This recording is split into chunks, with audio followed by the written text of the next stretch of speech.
عزیزان محترم، سورہ ہود کی آیت نمبر 105 کی روشنی میں علائم شقاوت و سعادت یعنی شقی کسے کہتے ہیں، سعید سعادت مند کسے کہتے ہیں، اس پر ہم گفتگو کر رہے ہیں۔ پچھلی مجلس میں، کل کی مجلس میں پیغمبر خدا محمد مصطفیٰ صلی اللہ علیہ وآلہ وسلم کی حدیث جو امیر المومنین علی بن ابی طالب سے آپ نے فرمایا، اس حدیث کی روشنی میں جس میں آپ نے حضرت علی سے فرمایا، اے علی، للسعیدی ثلاث علامات، سعادت مند شخص کی 3 علامتیں ہیں۔ پہلا کیا ہے؟ پہلی علامت قوت الحلال، وہ حلال روزی کھاتا ہے، رزق حلال کھاتا ہے، رزق حلال کماتا ہے، حلال رزق کے لیے کوشش کرتا ہے۔ اس پر ہم نے کل کچھ گزارشات آپ کی خدمت میں پہنچانے کی کوشش کی۔ اس کو مزید گفتگو کو طویل نہیں کروں گا کیونکہ ہمیں کچھ مجالس رہتی ہیں، ان میں اور بھی موضوعات کو ہم نے زیر بحث لانا ہے۔ تو اس لیے اگر دنیا میں کوئی اپنے آپ کو قیامت کے دن سعادت مند انسان کے طور پر جاننا چاہتا ہے یا پہچاننا چاہتا ہے، یا اپنا نام سعادت مند لوگوں کے فہرست میں دیکھنا چاہتے ہیں، تو اس کے لیے پہلی شرط ہے رزق حلال کا اہتمام کریں، حلال و حرام کے لیے احتیاط کریں۔ کل اس پر گزارش ہوا کہ حلال کسے کہتے ہیں اور حرام ہم کیسے کھاتے ہیں، کیسے حرام کے ہم مرتکب ہوتے ہیں، کیسے حلال کھانا چاہیے، اس پر کل گفتگو ہوئی۔ دوسری صفت جو اس حدیث میں پیغمبر نے علی سے جو حدیث فرمائی ہے، اس حدیث میں دوسری صفت جو بیان ہوئی ہے وہ مجالست العلماء ہے، یعنی علماء کی ہم نشینی اختیار کرتا ہے۔ عام طور پر ہم علم کی جہاں پہ بات کرتے ہیں، عالم کی بات کرتے ہیں، تو ہمارے ذہن میں عالم سے مراد صرف وہ انسان ہے جس نے دینی علم حاصل کیا ہوا ہے، یعنی جیسے مولانا حضرات، علماء حضرات، جس کو آپ اخون کہیں، مولانا کہیں، بوا کہیں، علامہ کہیں، جو بھی کہیں، مفتی کہیں، قاضی کہیں، یعنی ایسا انسان جس نے دینی تعلیم حاصل کیا، اس کو ہم عالم کہتے ہیں۔ جبکہ ہم اس حدیث پہ غور کریں یا دیگر احادیث پر، تو علم سے مراد صرف دینی علم نہیں ہے، علم لفظ مشترک ہے۔ علم کے معنی ہے جاننا، فارسی میں ہم کہتے ہیں دانستن، العلم دانستن، علم یعنی جاننا۔ وہ جاننا دنیاوی اعتبار سے بھی ہو سکتا ہے، دینی اعتبار سے بھی ہو سکتا ہے۔ وہ دین کے علم حاصل کرنے والے کو عالم فی الدین کہتے ہیں، دین کا عالم۔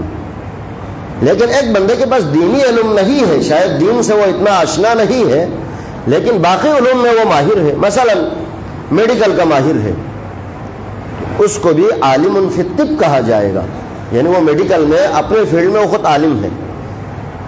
ایک بندہ معاشیات کا،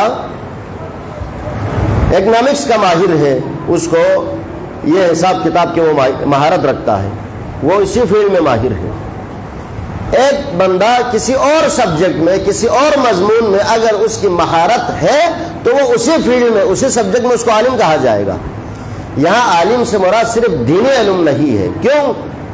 جب بزرگان اس علم کو تقسیم کرتے ہیں تو اس علم کی 2 قسمیں بیان کرتے ہیں، ایک علم الادیان ہے، ایک علم الابدان ہے۔ علم الادیان دین سے مربوط علم ہے، مثلا اعتقادات کے علم، علم کلام، علم فقہ، علم صرف، علم نحو، علم تفسیر، علم الحدیث، بہت سارے علوم جو دین سے مربوط ہے۔ لیکن ایک انسان ہے، وہ دینی علوم تو اس کے پاس نہیں ہے، لیکن دنیاوی علوم جو اگر اسے حاصل کیا وہ علم الابدان ہے۔ ابدان یعنی بدن کا جمع ہے، بدن انسان کی باڈی سے مربوط علم ہے، اس میں سائنس کے علوم بھی ہے، اس میں دیگر علوم بھی ہے، جدید علوم بھی ہے، علوم نجوم بھی ہے، علم فلکیات بھی ہے، کتنے علوم ہیں جو دین سے مربوط نہیں ہے، لیکن وہ علم بھی علم ہے، اس علم کی بھی اہمیت اپنی جگہ موجود ہے۔ لہذا جہاں کہیں پر بھی قرآن میں یا حدیث میں علم کی بات آئی ہے، وہاں صرف دینی علم مراد نہیں ہے۔ ہم اصطلاح میں عالم صرف دینی علم حاصل کرنے والے کو عالم کہتے ہیں۔ قرآن کہتا ہے فَاسْأَلُوا أَهْلَ الذِّكْرِ إِن كُنتُمْ لَا تَعْلَمُونَ، جو چیزیں تمہیں نہیں معلوم وہ اہل ذکر سے پوچھیں گے۔ اہل ذکر سے مراد کون ہے؟ اس کا مصداق اول ائمہ معصومین علیہ السلام ہے، لیکن دوسرے مساجد میں اہل ذکر سے مراد ہر فیلڈ کا ایکسپرٹ ہے، ہر فیلڈ کا ماہر ہے۔ جو جس فیلڈ کا ماہر ہے وہ اسی علم کا ماہر ہے، وہ اسی علم کا عالم ہے، یہ ذہن میں رکھیں۔ ہمارے ہاں ہم ان بعض تصورات کو خلط ملط کر لیتے ہیں، بعض اصطلاحات کو خراب کر لیتے ہیں۔ ہاں یہ ہمارے ہاں بدقسمتی ہے، ہمارے ہاں جس فیلڈ میں آپ کی مہارت ہے اسی فیلڈ میں آپ کی رائے دینی چاہیے، یہ ذہن میں رکھیں۔ مثلا میں زندگی بھر مدرسوں میں رہا ہوں، دینی علوم کے پیچھے رہا ہوں، لیکن کوئی بندہ کہتا ہے کہ مثلا میری طبیعت خراب ہے تو میں کہتا ہوں تم فلان دوائی کھا لو، تو پہلی بات تو وہ اگر تھوڑا سا عقل مند انسان تو کھائے گا نہیں، کہے گا اس کو کیا پتا، وہ کو کیا پتا یہ کہاں، یہ دوائی کا ان کو کیا علم، کیونکہ ان کا فیلڈ ہی نہیں ہے، میرا فیلڈ ہی نہیں، میں نے کبھی اس چیز میں اپنی زندگی کے ٹائم دیا ہی نہیں ہے۔ اسی طرح ایک بندہ بینکنگ کا ماہر ہے آج کل، تو ہم کہتے ہیں بینک میں سسٹم اس طرح چلتا ہے، وہ کوئی بوا بتائے گا تو آپ کو ہنسی بھی آئے گی اور مانے گا بھی نہیں، کیونکہ اس کو پتہ ہی نہیں ہے اور ماننا بھی نہیں چاہیے۔ کس سے ہم پوچھیں گے؟ جب طبیعت خراب ہوگی تو علم طب کے ماہر سے پوچھیں گے، جسے ہم ڈاکٹر کہتے ہیں یا معالج کے، جو بھی کہتے ہیں۔ یا بینکنگ کا کوئی مسئلہ ہو تو کسی بینکار سے پوچھیں گے جو اس فیلڈ میں تجربہ رکھتا ہے، علم حاصل کیا ہوا ہے۔ ہمارے ہاں بدقسمتی یہ خراب ہوا ہے، نظام خراب ہوا ہے۔ ہم دین کے معاملے میں آتے ہیں تو ڈاکٹر بھی دین کے بارے میں رائے دیتا ہے، تو انجینئر بھی دین کے بارے میں رائے دے دیتا ہے، کسی اور فیلڈ سے، کسی اور شعبے سے منسلک انسان بھی دین کے بارے میں کہتے ہیں یہ واجب ہے، یہ سنت ہے۔ حالانکہ اس بندے کو ایک دفعہ بٹھا کے بات کریں نا کہ واجب کسے، احکام خمسہ کیا ہے، واجب کی کیا تعریف ہے، سنت مستحب کی کیا تعریف ہے، مباح کی کیا تعریف ہے، کراہت کی کیا تعریف ہے، حرام کی کیا تعریف ہے، اس کے سر سے گزر جائے گا، لیکن بات تو کرے گا۔ آپ دیکھیں سوشل میڈیا پہ ہر دوسرا بندہ آج کل دین کا ماہر بنا ہوا ہے۔ میں یہ آج کل محرم کے حوالے سے، مجالس کے حوالے سے، خیر اس پہ ہم کسی اور دن ضرورت پڑی تو اس پہ تفصیلی گفتگو کروں گا کہ ہر چیز کے حوالے سے یہ نہیں ہے عزیزان۔ ہم یہ کہاں پر ہے پتہ ہے، یہ صرف بدقسمتی سے مجھے بولنا نہیں چاہیے، لیکن یہ حقیقت ہے، ہم نوربخشیوں میں یہ زیادہ ہے۔ دوسرے مذاہب کے لوگ دین کبھی بھی انجینئر سے نہیں لیتا، دین کبھی بھی کسی ڈاکٹر سے نہیں لیتا، دین کبھی بھی کسی شیف سے نہیں لیتا، دین کبھی بھی کسی بینک کے ایکسپرٹ سے یا معیشت کے ایکسپرٹ سے نہیں لیتا، دین کے ماہر سے لے لو جس نے زندگی دین میں لگائی ہے۔ اگر میں میڈیکل کی دوائی دوں تو آپ ہنسے، آپ نے مدرسے کا زندگی منہ ہی نہیں دیکھا، آپ کو قرآن صحیح سے ترجمے سے پڑھنے نہیں آتا، آپ دین کی باتیں کرے تو کیا ہم خوش ہو جائیں گے؟ ہم بھی ہنسیں گے نا آپ کے اوپر۔ تو یہ ہمارے لیے ایک المیہ ہے، لیکن علم سے مراد یہاں پر علم الادیان بھی ہے، علم الابدان بھی ہے۔ وہ مشہور حدیث جو ہمارے بچے کو یاد ہے، طلب العلم فریضۃ علی کل مسلم، علم حاصل کرنا تمام مسلمانوں پر فرض ہے، مرد عورت سب پر فرض ہے۔ اس علم سے مراد صرف دینی علم نہیں ہے، یہ ذہن میں رکھیں۔ اس علم سے مراد دینی علوم بھی ہے، دنیاوی علوم بھی ہے، دونوں ہیں، دونوں فرض ہیں۔ ہاں یہ مسلمانوں کی بدقسمتی ہے کہ مسلمانوں نے اس علم کو دو حصوں میں جب تقسیم کیا، اور جب تک یہ علوم ساتھ ساتھ چلے مسلمان عروج پہ رہے ہیں، اور یہ علوم میں سے ایک علم کو جب چھوڑ دیا تو ہم مسلمان پستی کا شکار ہوئے۔ ایک دور تھا کہ مسلمان جدید علوم کی طرف توجہ ہی نہیں کرتے تھے، صرف دینی علوم کے چکر میں۔ اس وقت بھی مسلمانوں نے ترقی نہیں کی، اب تاریخ اٹھا کے دیکھیں، لیکن ایک دور ایسا آیا جہاں پر دین اور دنیاوی علوم دونوں ایک ساتھ چلے، دونوں ایک ساتھ حاصل کیا اور دونوں کو ترقی ملی مسلمانوں میں۔ وہ دور مسلمانوں کے عروج کا دور تھا۔ وہ کس کا دور تھا؟ وہ حضرت امام جعفر صادق اور حضرت امام محمد باقر علیہ السلام کا دور تھا۔ بڑے بڑے دین کے ماہر نکلے وہاں پہ، دین کے بھی دنیا کے بھی، جسے آپ نہیں کہتے ابو الکیمیا، فادر آف کیمسٹری، کسے کہتے ہیں؟ جابر ابن حیان طوسی، جس کو آپ فادر آف کیمسٹری کہتے ہیں، کیمسٹری کا موجد، علوم کیمیا کا ماہر موجد، وہ حضرت امام صادق کا شاگرد ہے۔ یہ دور مسلمانوں کے عروج کا دور رہا ہے، لیکن ابھی ہم زوال کی طرف یہ ہے، ہمیں صرف دنیا کے علوم کا پتہ ہے، دین کے علوم کا نہیں پتہ۔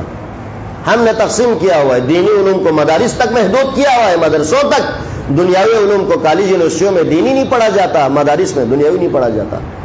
جو مدارس پڑھ کے آتے ہیں، جو مدرسہ پڑھ کے آتے ہیں، وہ دینی علوم کو اس کو عطا پتہ نہیں ہوتا، دنیاوی علوم کا۔ جو یونیورسٹی کالج اس سے فارغ ہو کے آتے ہیں، اس کو دین کا عطا پتہ نہیں ہوتا، تو پھر نقصان ہی تو نقصان ہے۔ یہ ہمارے ہاں ایک المیہ ہے۔ انشاءاللہ اس پر ہم مزید گفتگو کو جاری رکھیں گے۔ آج ہم علم کے اگر حوالے سے بات کریں تو قرآن نے جن لوگوں کے درجات بلند ہے، یعنی کن کے درجات کو بلند قرار دیا ہے، وہ اوت العلم درجات، وہ لوگ جن کے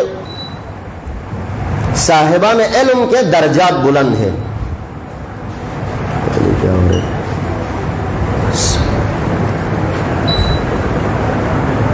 یہ پنکھے جتنے بھی نظام ہے نا، یہ مجلس سے پہلے کرنے کا ہوتا ہے، یہاں پہ آگے تجربے سارے ہوتے تو پھر یہ سسٹم خراب ہو جاتا ہے، تقریر خراب ہو جاتی۔ یہ علوم جو ہے، جتنے بھی علوم ہم حاصل کریں گے، یہ صاحبان علم سے مراد دین کے علوم کے ماہر بھی ہیں، دنیا کے علوم کے ماہر بھی ہے۔ اسے کہتے ہیں وَأُوتُ الْعِلْمِ درجات، جن کے درجات بلند ہیں وہ صاحبان علم ہے۔ لہذا قرآن کی روشنی میں اگر دیکھیں، حدیث کی روشنی میں اگر دیکھیں، تو ان لوگوں کو قرآن نے اہمیت دی ہے جن کے علم سب سے زیادہ ہے۔ علم سے مراد نالج، علم سے مراد معلومات۔ یہ علم صرف یہ نہیں کہ مثلا ادھر سے آ کے کسی نے کوئی آیت سنائی، کسی نے کوئی حدیث سنائی، ہم نے سمجھا یار یہ سب سے بڑا عالم ہے، ایسا نہیں ہے۔ معلومات، نالج جسے ہم کہتے ہیں، وہ علم اس کو کہتے ہیں۔ اب اس علم کو حاصل کیسے کرنا ہے، میں ایک حدیث آپ کی خدمت میں آج کے مجلس کے لیے پیش کروں گا۔ لا يحصل العلم الا بخمسۃ اشیاء، علم حاصل نہیں ہوتا مگر 5 چیزوں سے، یعنی علم حاصل کرنے کے لیے 5 چیزیں ضروری ہے۔ 5 چیزیں اگر کسی کے پاس ہے تو اس کو وہ بندہ علم حاصل کر سکتا ہے۔ اگر وہ 5 چیزیں نہیں ہے، حدیث کہتی ہے وہ 5 چیزیں اگر کسی کے پاس نہیں ہے تو پھر اس کو علم حاصل کرنا مشکل ہو جائے گا۔ ان میں سے پہلا ہے اولھا بکثرت السؤال، زیادہ سے زیادہ سوال کرنا۔ زیادہ سے زیادہ سوال کرنے سے بندے کے پاس علم آ جاتا ہے، نالج آ جاتا ہے، معلومات حاصل ہو جاتے ہیں۔ اس کے لیے شرط ہے بندہ زیادہ سے زیادہ پوچھے۔ اسی لیے کہتے ہیں السوال نصف العلم، حدیث ہے ہاں، یعنی سوال کرنا ہی آدھا علم ہے۔ جب تک سوال نہیں اٹھیں گے نا، جب تک سوال نہیں کریں گے علم حاصل نہیں ہوگا، علم آگے نہیں بڑھے گا، یہ ذہن میں رکھیے۔ ابھی ہمارے بہت سارے جوان مختلف ٹاپک پہ سوالات کرتے ہیں، خصوصاً دین سے مربوط، مذہب سے مربوط، تو ہمارے ہو سکتے بعض مولانا حضرات، بعض علماء کو اس چیز پہ غصہ بھی آتا ہے، ناراض بھی ہوتے ہیں۔ کیا میں سے دو باری ٹرت، کیا خدا یہ باری ٹرت، کیا امام باری ٹرت۔ میں ذاتی طور پر یہ سمجھتا ہوں یہ ہمارے ان جوانوں کے ساتھ، ان بچوں کے ساتھ ناانصافی ہے۔ سوال کرنا چاہیے، ہاں، سوال جتنا بھی سوال زیادہ ہوگا اتنا ہی اس کے علم میں اضافہ ہوگا۔ جب سوال نہیں کریں گے علم ترقی نہیں کرے گا، یہ ذہن میں رکھیں۔ وہ سوال کس سے بھی مربوط ہو، وہ سوال دین سے مربوط ہو، وہ سوال حتیٰ خدا کے وجود کے بارے میں بھی سوال ہو سکتے ہیں۔ آپ ائمہ کی تاریخ دیکھیں، ابھی ہماری بدقسمتی یہ ہے کہ ہمیں نہ اماموں کی تاریخ کا پتہ ہے، نہ تاریخ سیرت النبی ہم نے صحیح سے پڑھا ہوا ہے، اس وجہ سے سارے خراب ہو رہے ہیں۔ آپ اماموں کی تاریخ دیکھیں، اماموں کے پاس ایسے ایسے لوگ آئے جنہوں نے خدا کے وجود کا انکار کیا. کیا کہتے ہیں اسے آج کل؟ ملحد، ایتھسٹ. آج کل معاشرے میں بہت زیادہ ہے. ہاں جی، آج کل معاشرے کے اندر ملحدین کی تعداد بہت زیادہ ہے. اس میں کچھ دلیر لوگ ہیں، وہ کھلا الحاد کا اعلان کرتے ہیں، اور کچھ ایسے لوگ ہیں جو الحاد ان کے اندر چھپی ہوئی ہے. وہ اظہار تو نہیں کرتے کہ میں ملحد ہوں، لیکن عقائد ملحدانہ ہے. ملحد کسے کہتے ہیں؟ یہ جو خدا کے وجود کا انکار کرتے ہیں. ابھی آپ نیٹ پہ دیکھیں، ہم بہت سارے فضول ٹائم گزارتے ہیں. مسئلہ یہ ہے ہمارے ہاں جوانوں کا خصوصاً، ہم کبھی حساب لگائیں صبح سے شام تک کتنے دیر ہم انٹرنیٹ یوز کرتے ہیں، سوشل میڈیا، یوٹیوب، فیس بک، ٹویٹر، جو بھی ہے یوز کرتے ہیں. اس میں ہم کام کی چیزیں کم، بیکار چیزیں زیادہ دیکھتے ہیں. اس وجہ سے ہمارا سسٹم خراب ہو رہا ہے. نہیں تو کبھی وہ آپ جو مناظرے ہیں نا اس وقت، جو ایتھسٹ اور علماء کے درمیان، ایتھسٹ اور محققین کے درمیان، ملحدین کے، وہ مناظرے کبھی دیکھیں، ان کے نظریات پتہ چلے گا وہ کیا خیالات رکھتے ہیں، اور ان کے پاس بھی دلیل ہے. ہاں، یہ ملحد باقاعدہ مکتب ہے، سکول آف تھاٹ ہے. ایسا نہیں کہ ایک بندہ آیا اس نے کہا میں خدا کو نہیں مانتا ہوں. نہیں، یہ ایک سکول آف تھاٹ، اور یہ ابھی سے نہیں ہے، یہ شروع سے ہے. اور ان کے سوالات ابھی کے سوالات بھی نہیں ہے، اور ان کے سوالات بھی پرانے ہیں. امام جعفر صادق علیہ السلام کے دور سے بہت سارے ملحدین آئے، امام کی خدمت میں خدا کے وجود کا انکار کیا. مولا نے ان کو عقلی جواب دیا. دیکھیں، جب ایک بندہ الحاد کا شکار ہوتا ہے، وہ آپ کے قرآن سے آپ کے دلیل کو نہیں مانے گا. جب وہ خدا کو ہی نہیں مان رہا تو آپ کے قرآن کو کیسے مانے گا؟ خدا کو مانے گا تو پھر قرآن کے لیے اہمیت ہے. ابھی ہمیں مثلا آپ کے لیے میں کچھ کہوں تو آپ کہتے ہیں میں نہیں مانتا، میں کہتا ہوں قرآن کی آیت کوٹ کر دیتا ہوں، آپ کہتے ہیں بس ٹھیک ہے، قرآن نے کہا ہے، حدیث نے کہا ہے. کیوں؟ کیونکہ آپ حدیث کو مانتے ہیں، قرآن کو مانتے ہیں، خدا کو مانتے ہیں. ایک بندہ ہے جو خدا کے وجود کا منکر ہے. ہاں جی، وہ خدا کے وجود کا منکر ہے، اس کو آپ قرآن سے دلیل دیں گے؟ وہ تو ہنسے گا، بھائی میں تو جب تمہارے خدا کو ہی نہیں مانتا ہوں تو خدا کے کلام کو کیسے مانوں گا؟ اس کو عقلی دلیل کی ضرورت ہے. اس کو فلسفے سے حل، یہ مسئلہ فلسفے سے حل ہوگا، یہ فلسفہ، یہ مسئلہ علم کلام سے حل ہوگا. اس کے لیے بندہ، جس بندے سے سوال کیا جائے گا، خود کو علم کلام آتا ہو، خود کو علم فلسفہ کا آتا پتا ہو. جب وہ نہیں ہوگا تو بندہ دو ایسے سوالات کریں گے، تیسری دفعہ وہ سامنے والا پھنس جائے گا تو دوسرا شور کرے گا میں جیت گیا، جو بھی ہے بہرحال آپ کے پاس جواب نہیں ہے. تو اس میں سوال کرنا ضروری ہے، بہت ضروری ہے. ہمارے جوانوں کے لیے سوالات کرنا چاہیے، علماء کو اس پہ ناراض نہیں ہونا چاہیے. ہاں، ان کے سوالات کو سمجھنا چاہیے اور اس کے لیے جواب دینا چاہیے. وہ جذبات سے نہیں، غصے سے نہیں، آرام سے، نرم لہجے میں. قول، قرآن کی اصطلاح میں قول حسن کے ذریعے، یعنی اچھے الفاظ کے ذریعے، اچھی باتوں کے ذریعے اس کا جواب دیں، اس کو مطمئن کریں. یہ ہم علماء کی ذمہ داری ہے. ہاں، لیکن سوال کرنا ضروری ہے. اب صرف یہاں پر میں ایک نقطہ آپ کی خدمت میں عرض کروں گا. سوال کرنے کے لیے کم از کم بندے کو اس کا کچھ نہ کچھ خود کو پتہ ہونا چاہیے. یہ ذہن میں رکھیں. ایک بندہ آ کے بیٹھے بیٹھے خود کوئی بڑا سا سوال، مثلا آج کل یہ ہے نا کہ فیس بک سے یا سوشل میڈیا سے کوئی سوال اچھا لگا، آ کے کوٹ کر دیتے ہیں. اس کے اوپر جب بندہ جواب دینے والا تھوڑا سا ہوشیار ہو نا، وہ اس کا ایک نقضی جواب دیتے ہیں، جسے ہم کہتے ہیں نا کراس کوشچن.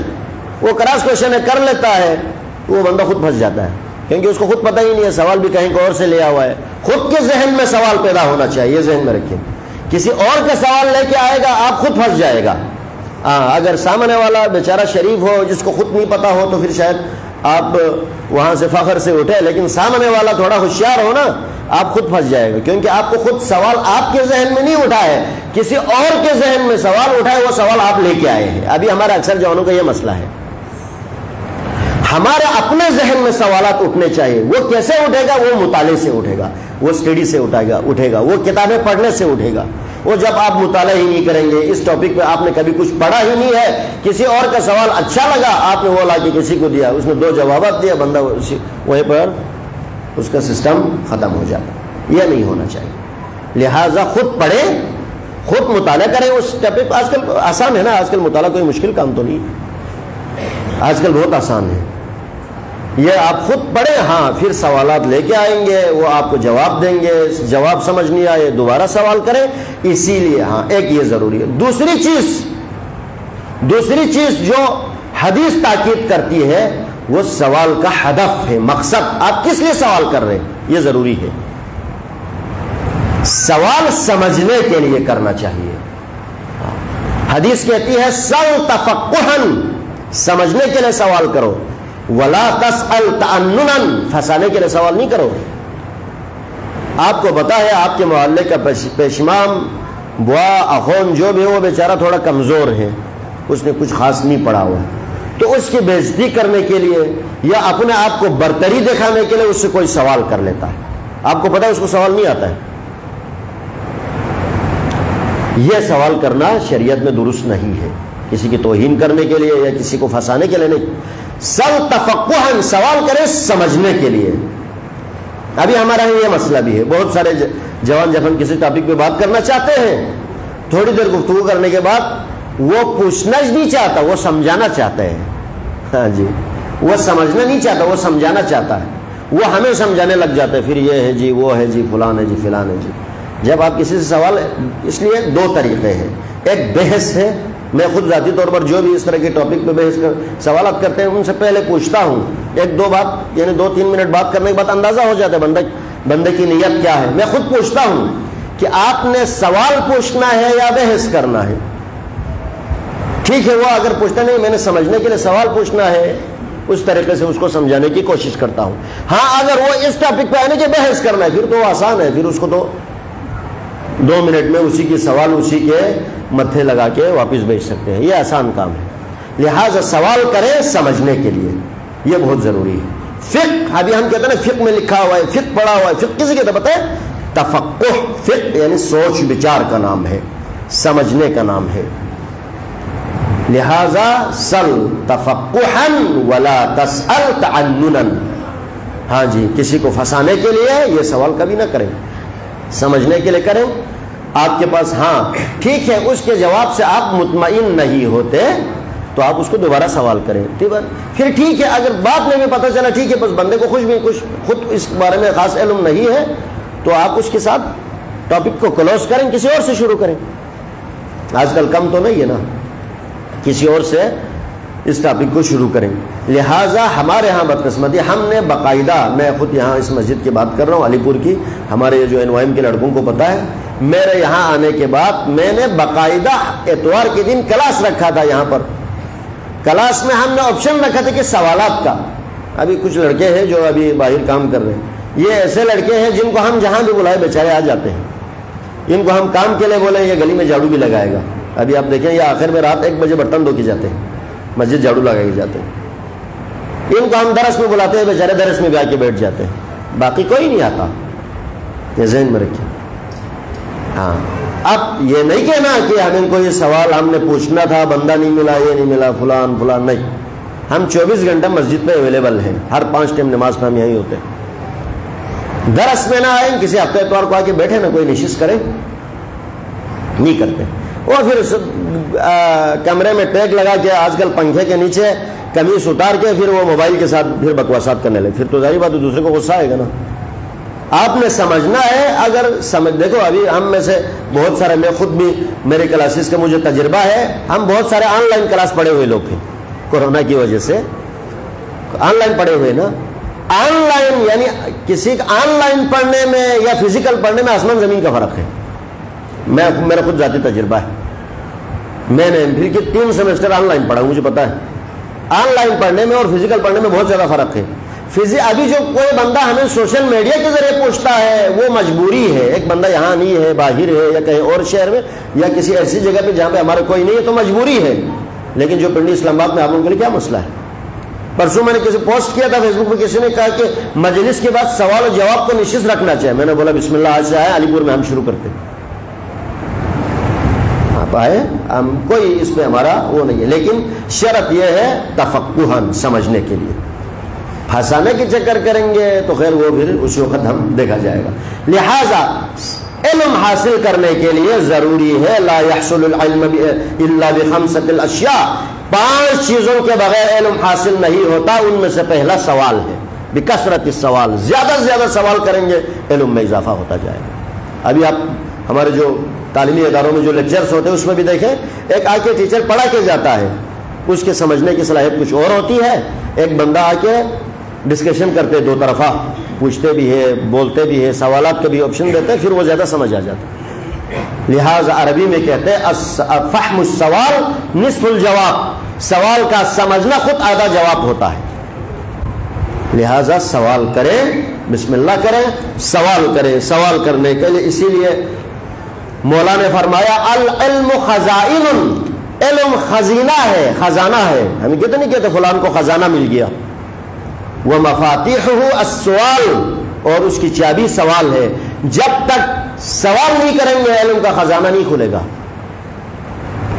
مولا امیر علیہ السلام نے مسجد کوفہ کے محراب سے، منبر سے بار بار یہی اعلان کرتا رہا، لوگ پوچھیں میں جواب دیتا. کیوں؟ مولا کو پتا تھا سوال کرے گا تو پھر اسی حساب. سوال کرنے کے بعد بندے کو آسانی بھی ہوتی ہے. وہ آسانی کیا ہوتی ہے؟ سوال کرنے والے کی ذہنیت کا بھی پتہ چل جاتا ہے. ابھی میں فرض کریں یہاں پہ کوئی فلسفی گفتگو کروں، ہو سکتا ہے اکثر کو سمجھ ہی نہ آئے. فائدہ ہے؟ نہیں ہے. معصومین نے فرمایا کلم الناس علی قدر عقولہم، لوگوں سے بات کریں ان کے ذہن کے مطابق بات کریں. ابھی مثلا میں خود اردو میں کوشش کرتا ہوں تقریر کرنے کی. کیوں؟ ہمارے بہت سارے ایسے جوان ہیں جس کو بلکہ 100% سمجھ نہیں آتی، جو یہاں پہ پلے بڑے.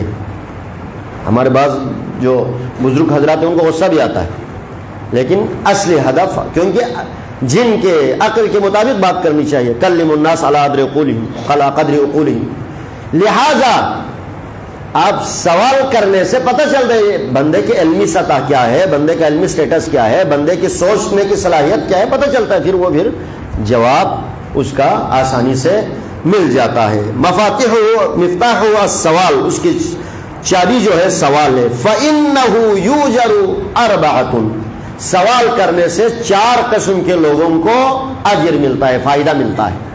پہلا السائل، سوال کرنے والے خود کو فائدہ ملتا ہے کیونکہ جواب ملتا ہے تو پھر اس کا مسئلہ حل ہو جاتا ہے. دوسرا المستمع، سننے والے کو فائدہ ملتا ہے. ابھی فرض کریں یہاں پہ ایک بندے نے سوال کیا، کسی نے جواب دیا تو 10-12 اور بیٹھے تھے، ان سب کو بھی فائدہ ہوا.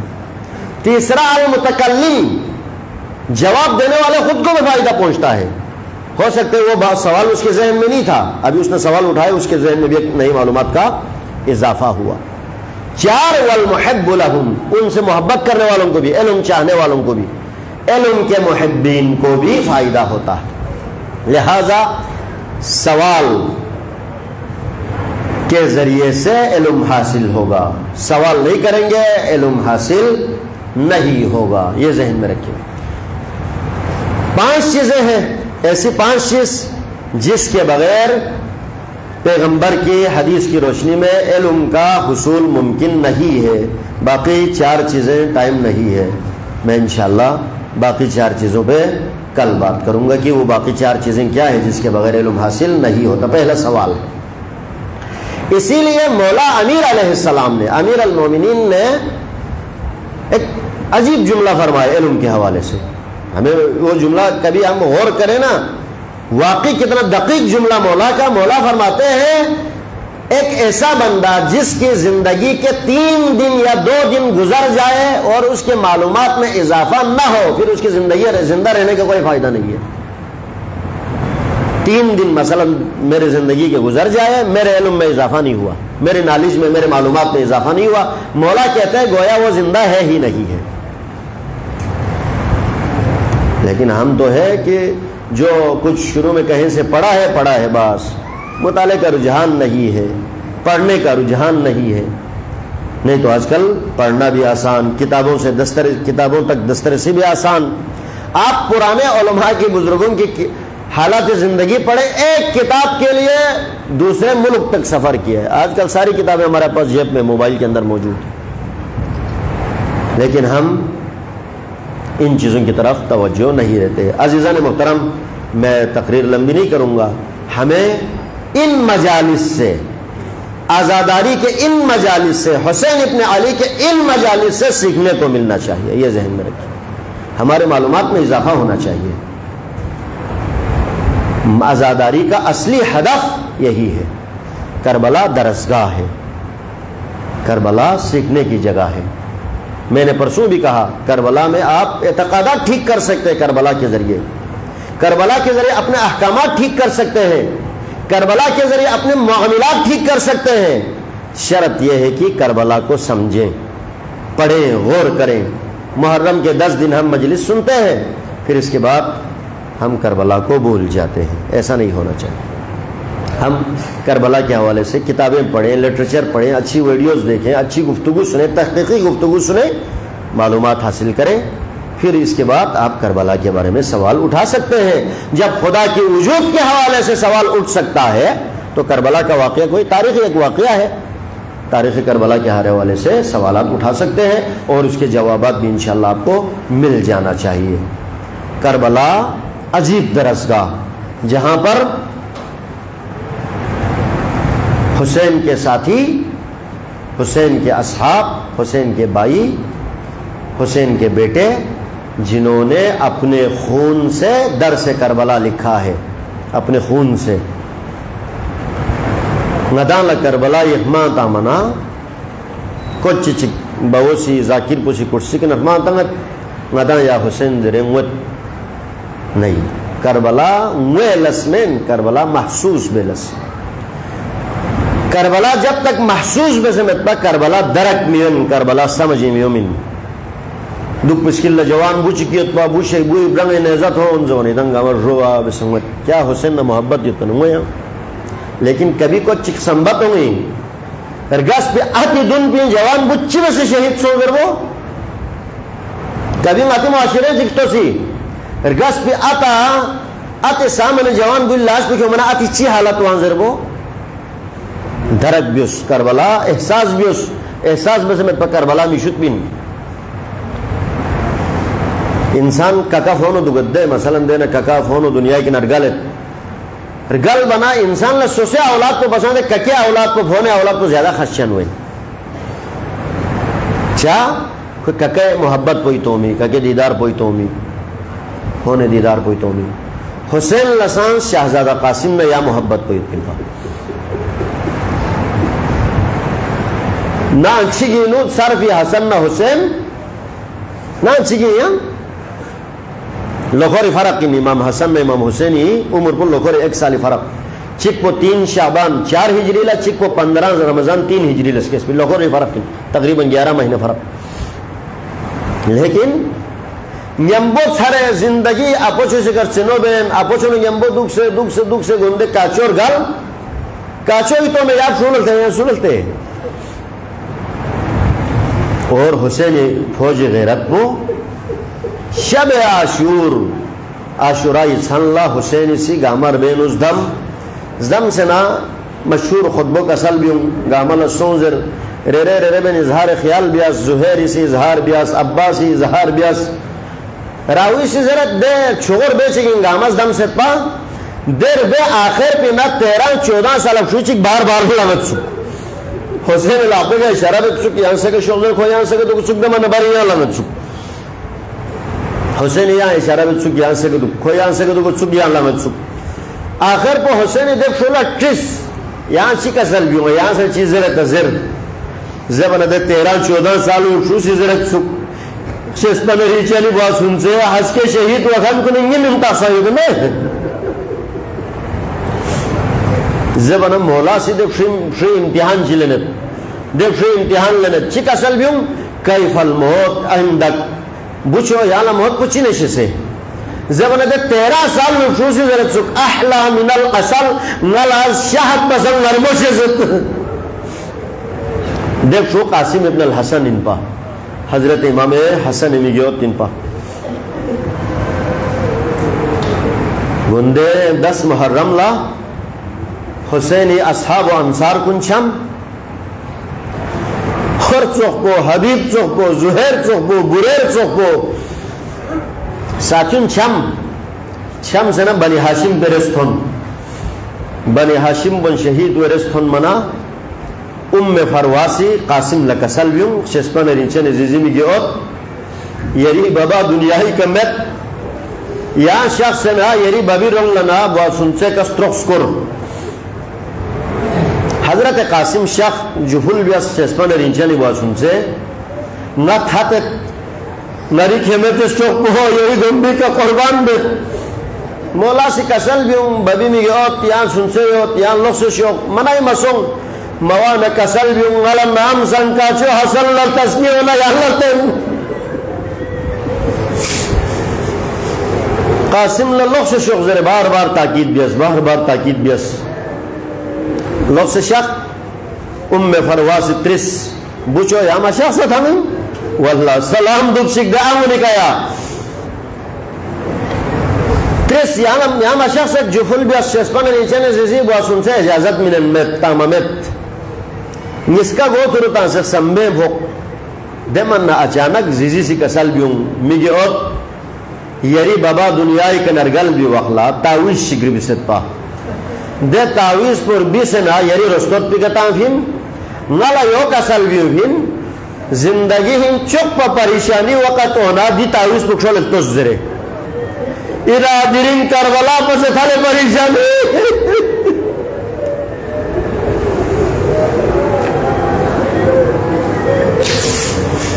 زیزی سے تاویز پر کھول قاسم تاسن تھات بوی خط کو انسو کو دو پلوخلان نکپل سپیرنا حسین خیمے شخص مولا حسین لقاسم لقوی شوق شوق سے کرد ہمنا موزین سنگ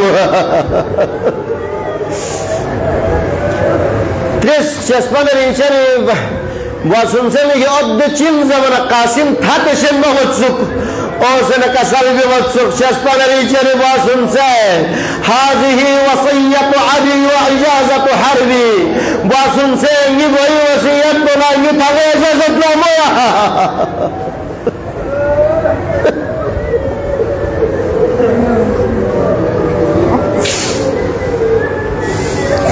پروردگار عالم ریاض و عزت نہ جلالت نہ نزغت یا اللہ پیغمبر لگ چکن سنگ حضور سبجی عزت نہ حرمت نہ نزغت یا اللہ چہردہ معصومین بارہ امام پنجتن پاگی اسمت نہ طہارت نہ نزغت یا اللہ پروردگار عالم حسین خامس آل باسمین بھی عظیم قربانی نہ نزغت یا اللہ حضرت قاسم ابن الحسن قربانی لنزغت یا اللہ شہزادہ قاسمی ارگوگا پو پونا پوسوں سے کھو منا ام فرواسی بس پہ ہونا فریاد پو نزغت یا اللہ پروردگارا میں گناہگار میں گناہ کل یا خدر گزر شد بس یا اللہ پروردگار عالم میں شکھن گاملا غریق رحمت غریق مغفرت سو شک یا اللہ میں سنگھن گاملا طول عمر بابرکت شد بس یا اللہ پروردگار عالم غی بیمار چکتو لیا شفا یا بیشت دلس یا اللہ غی بے اولاد کن لا یا اولاد شد دلس یا اللہ اولاد نرین تمنا یتخن کن لا اولاد نرین صالح شد دلس یا اللہ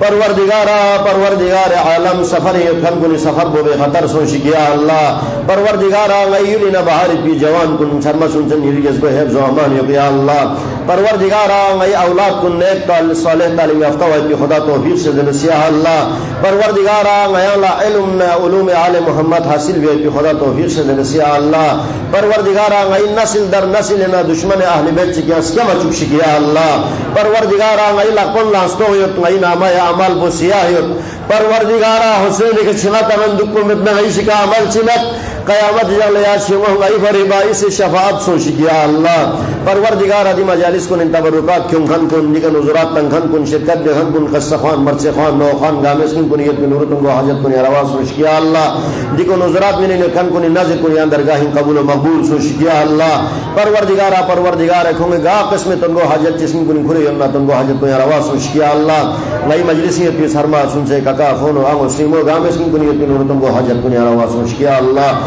بیمار کھائی گی التماس دعایت پروردگارا کھونگے بیماری اللہ شفا شد رسیا اللہ ربنا تقبل اعمالنا و دعانا بحرمت سید المرسلین و اہل بیتہ الطیبین الطاہرین آزاداران حسین حضرت شہزادہ قاسمی دی خط پکھر تھن من حسین سی شسپن رینچنی کاچی خط پل اختصنا کسل بیون شسپن رینچنی بوچو یری بابا سی غلسن کسل بیون ستپا کہ نی بنگو فاطمہ کبرا یری اغدین منزرے یا نبخستن بیوزرے لیکن بچو وقت پہ دل سو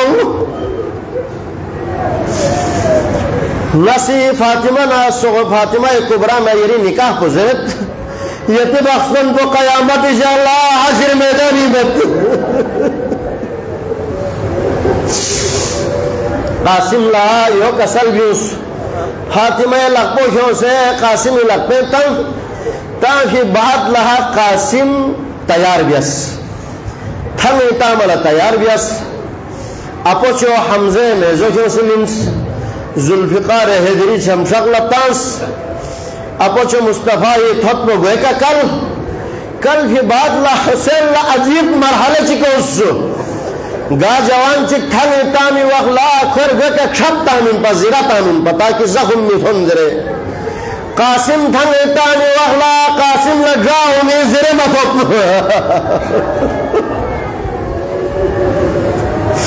قاسم یہ تھوٹی شملو شک چک پہ دھرو چک پہ دلو چک پہ جب لتاس تاکہ بعد لا حسین سے قاسم تک سوار بیس خوبصورت یوت پا شکل و صورت پہ کمال یوت پا حمید ابن مسلم فوج یزیدی رلہ یوت پا حمید ابن مسلم ذرت خرج الینا غلام کأنہو من شک القمر غیر اللہ دل جوان چکا ان چھک جگہ من زود سک یت سک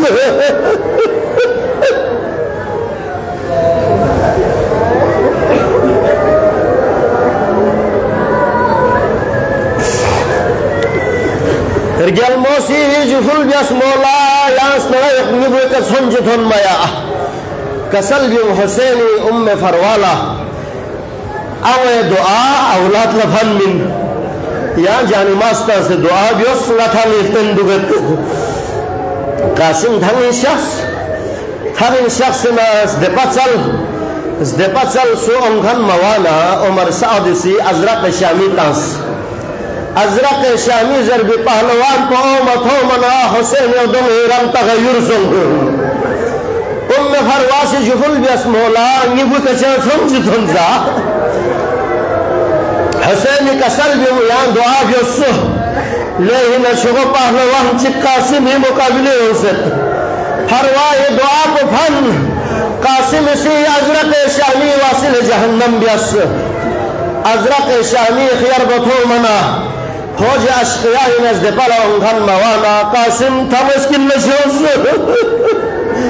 خریفیت پسی میں منن میں سرا چک بیس 35 فوج یزید واصل جہنم بیس بس بھی بعد لا عمر ابن سعد سی دو پشکھیوں سے قاسم اس میں کا اشارہ جہنا قاسم ضربہ اپنی دیول بیس پڑھتے کے بغیرت قاسم نداء یسیا اماہو ادرکنی مولا غلل نشوف تاریخی مقتل شغمنی عجیب جملہ رہتے فجل الحسین کما یجل السقر حسین گھر سے کربلائی کو بکشن حسین تھن منا شام کو بھبیشتا گا مقاسمی کا اندر اللہ خورشت سکر حسین سی دیر تپونا تھا وہ جانا قاسمی سخمر کو وہ پوچھو سکتا ہے میں اختیا ابھی مخلفی روایت پہ سے ذرات ہے ابھی مخلفی سے بھی سکتا ہے فالحسین قائم على رأس الغلام حسین بے جوان بڑی گوش نشبے کا لانسا والغلام یبحث برجلیہ غلام کو سکامن اس کا سکر خود سکو والحسین یقول حسین کا سلب مدسکو واللہ علی عمک یدعوک فلا یستجیب واللہ علی عمک ان تدعوه فلا يستجيب خدای جاشک لنگی بچو یا من الاسکت زر نیرغک مکن اما یجیبک فلا ينفعک لکن نگر سسک لغامیر ریاحت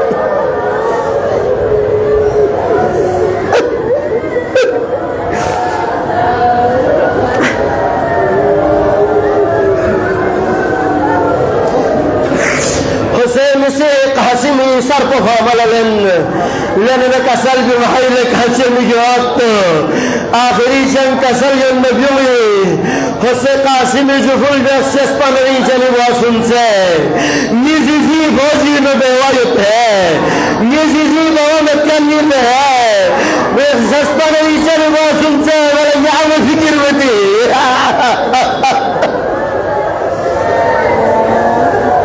يوم قاسم يستقب جنة النبيون منا مقتل يشوفني أحسيد ربط قال جوان جتحمي نشومي والله حسين الليل ارتكك لطا قاسم الأسف لنمي والله حسين عذاب تلت قاسم تقرأ عذاب جمع بسنا قرآن يوم صحب قاسم قال اسلرت ألا لعنة الله على القوم الظالمين وسيعلم الذين ظلموا